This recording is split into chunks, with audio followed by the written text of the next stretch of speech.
So here in Dreamland, middle of August, and they've just opened up all this wonderful greenery area here. That was open yesterday morning. That was the first time, so that's pretty cool. And all that you can see down there is complete AstroTurf. All that green in this particular section is AstroTurf. They've got a lot of grass around the place, but this is AstroTurf. That over the back there is the, I guess it's not a permanent thing, it's just come over for a while. It's they call it the world's biggest bouncy castle, and they're probably not wrong either. I did see grown-ups there as well yesterday, but I'm gathering that they were probably parents that were allowed on with their children. Look at these benches around here, some lovely benches, sort of like log type of bits of wood thrown together, but not. There's several of them around, and I think it's a really good idea. And they've got lots of your little picnic tables and stuff, so it's really good, and I can see they're just going to carry on and carry on.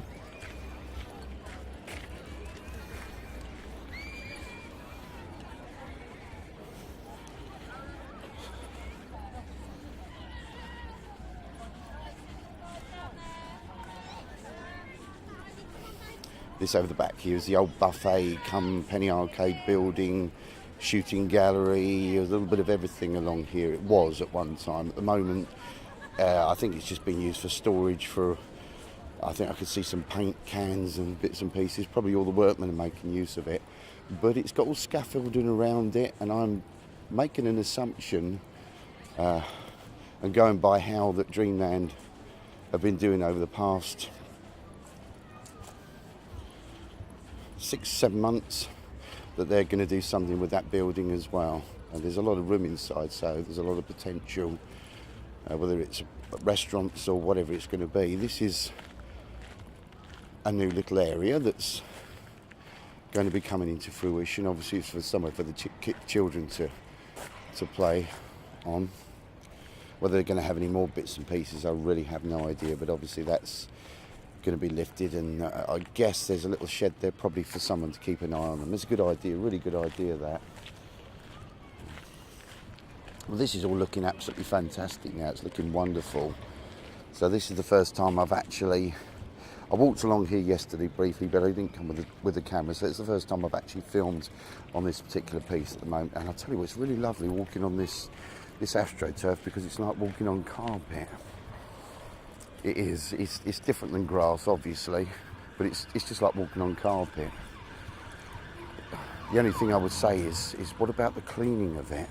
We've got a lot of loose gravel around the edges here, so I'd hate to be the one that has to broom it all off. But of course, everybody's going to be walking that loose gravel on, so it's got to be broomed off. I guess they've got their tools for doing it with that.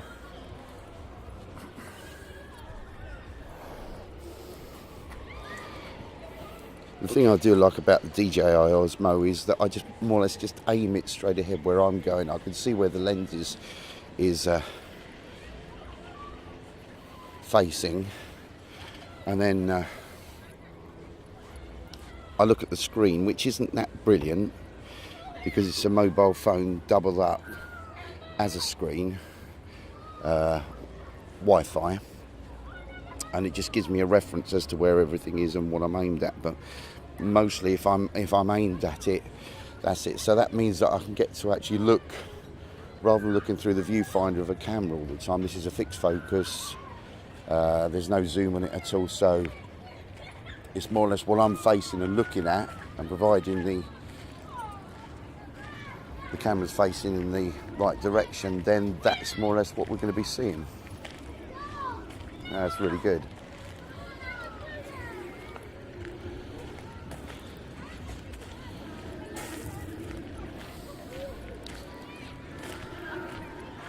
It's less time wasted as well.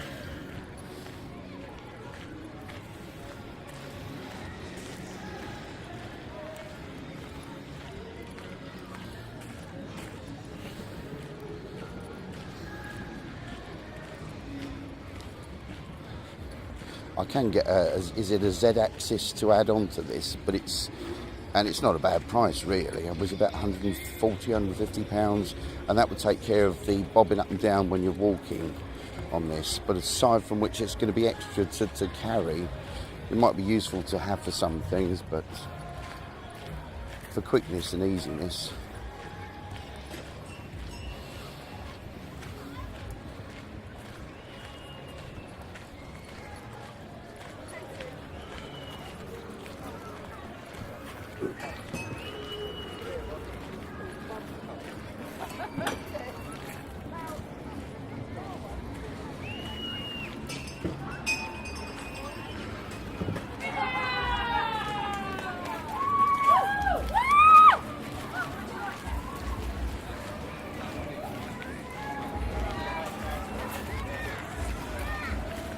There's little Austin cars down here.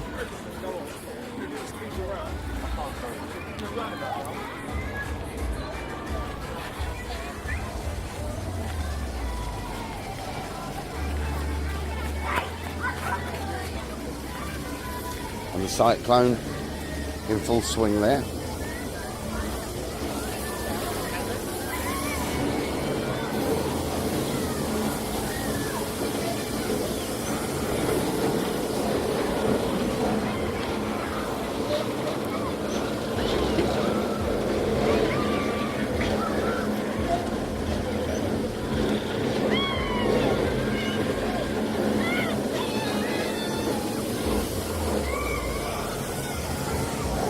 Jets.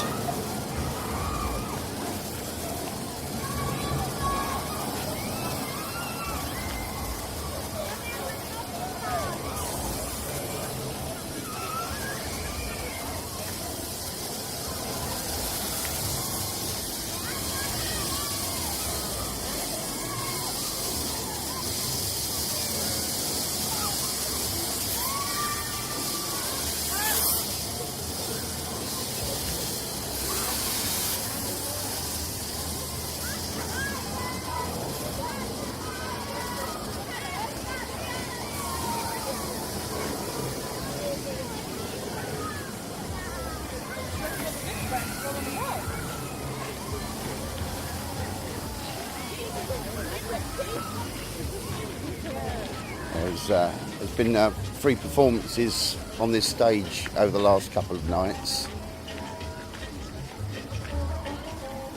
I saw someone briefly on Friday, but I wasn't here last night. I guess they're setting up for something this afternoon as well. So it's really good, they're making use of it. There's a lot of things happening. Some of the performances you pay for, some of them are completely free. I think the outside ones are free. So you can't say fairer than that, can you? Just like the man that can't pronounce his F's or his T's, he can't say fairer than that.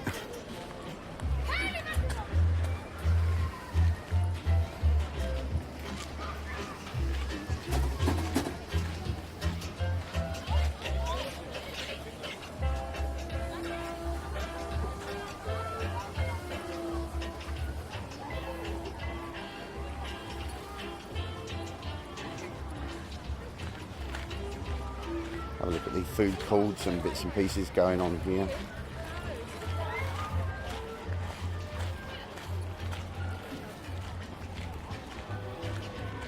And they're still moving, they're still building. This over the back here is a viewing area. Probably one of these VIP viewing areas, I don't know. And obviously they're going to put something underneath that. Maybe that's going to be food court. Restrooms, I'm going to call it restrooms, why not? Be Americanised there.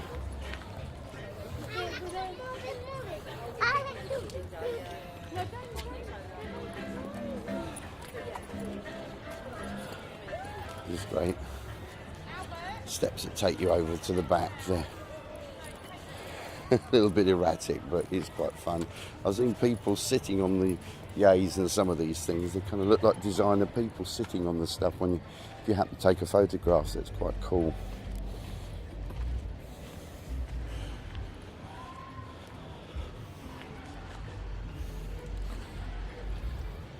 Yeah, it's really starting to take shape now. I can see the changes that are happening, and it's quite good. It's very good.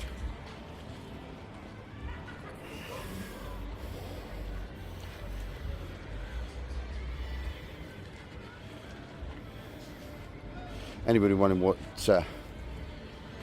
sound I'm using, it's not going to be the one from the DJI OSMO. This particular one, I think the newer ones might be somewhat different. This particular one I'm using now, it's a mono sound. That's not too much of a problem, but hey, it's nice to have the stereo, the surround and everything.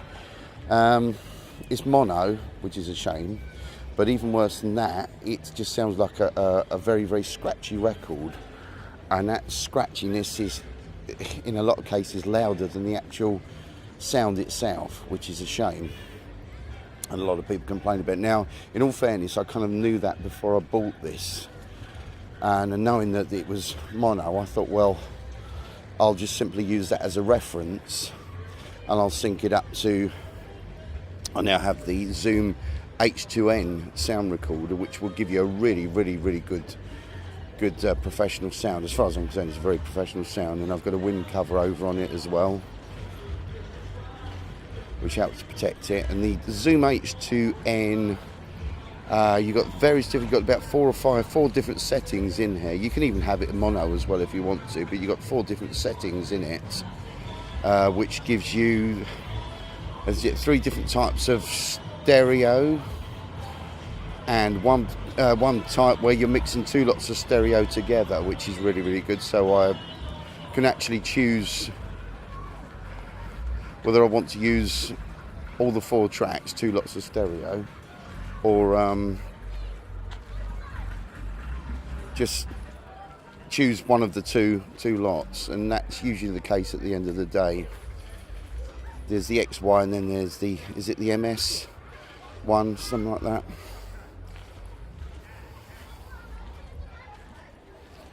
And then I often choose one of those. I can change from, if I want to as well, from the point where it's picking up my vocals to the point where it's picking up exactly what's out the front there as well. So it's good to slide them all in and then sync them all up. Then group them together once you've got what you want. Once you've synced it all up, remove the original track from the DJI OSMO, the camera itself. Once they're all synced up, remove that sound because you don't need that anymore. Then group the others together, group the other sound parts together, and Bob's your uncle. And from there onwards, you can do any editing that you want to. You can decide whether you want the forward sound or the sound behind, or both together, or none at all if you choose. Sometimes which you can do as well, I do quite a lot of, if I do editing and I think there's more I want to do with this, I want to do voiceovers on top of there, and it gets a bit complicated. It's not that I can't do it, but rather than it get too difficult to do, what I do is I run the whole thing. I don't bother with the titles, I just run the whole thing off. I just render it off and eventually come back to it. Then I'll do some more editing on there if I want to cut out bits and pieces that I didn't want, and then I add the other bits and pieces to that, and I don't seem to really lose much, especially if you're rendering 4K. You've got so much to play around with there, and that seems to look pretty good.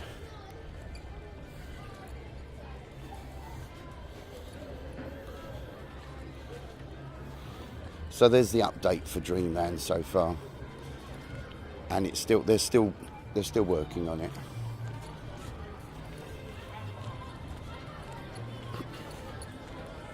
Of course, there's a main building over the back here as well.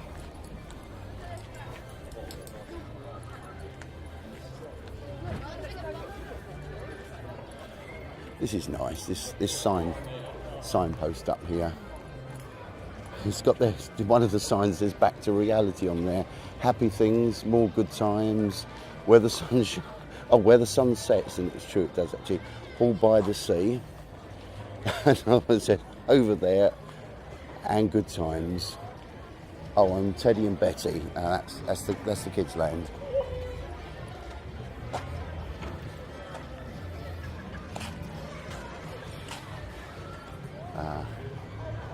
Here's a building here. Here's a building. You probably guessed that almost straight away.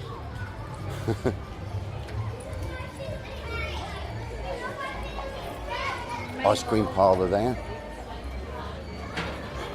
One of the paying in desks or information. Park roller disco over the back. There it is. Penny arcade. With a lot of the very old retro style penny falls and things. Out into the main section, well, I'll say the main part of the building.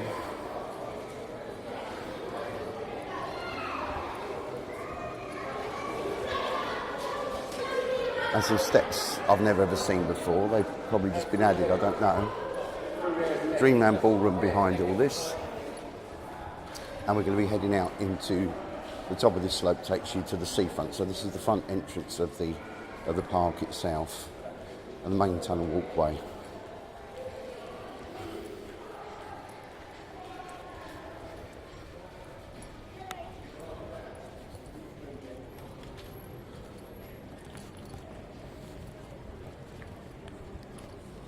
Some old retro vintage photographs there of times gone by of the park. Scenic railway looking pretty much the same.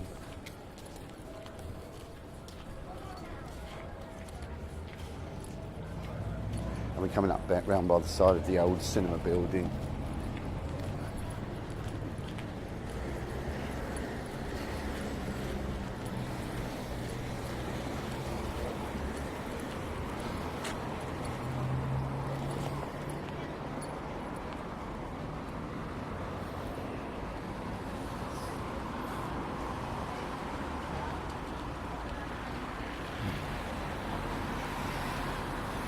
This is, I'm imagining that by what I hear, that they're going to be redoing the inside of this out. It doesn't matter whether they turn it into a cinema building or something of good use, or a theatre. It's a very, very large, initially it was one big theatre inside there, complete with Compton organ, Compton theatre organ. And I believe that's still in there. I hope it's still in there. I'm sure it's still in there. And that was all one gigantic cinema in there. I'm going to say, say it held 1,000 people, 750, I don't know, probably something like that. And then what they did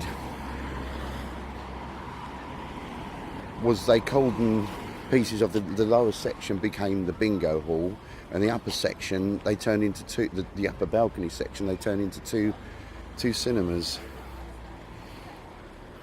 Can you believe?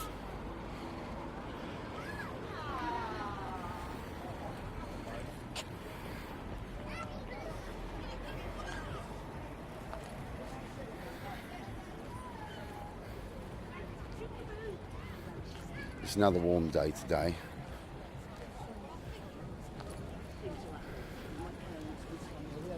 And it's bringing all the people down. There's probably going to be more people on that beach this afternoon. This has all changed a lot as well.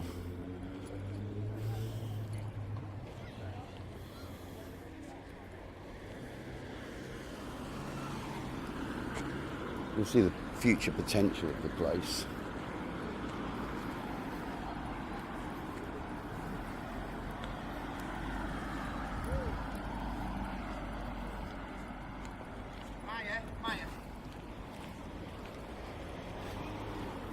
Please.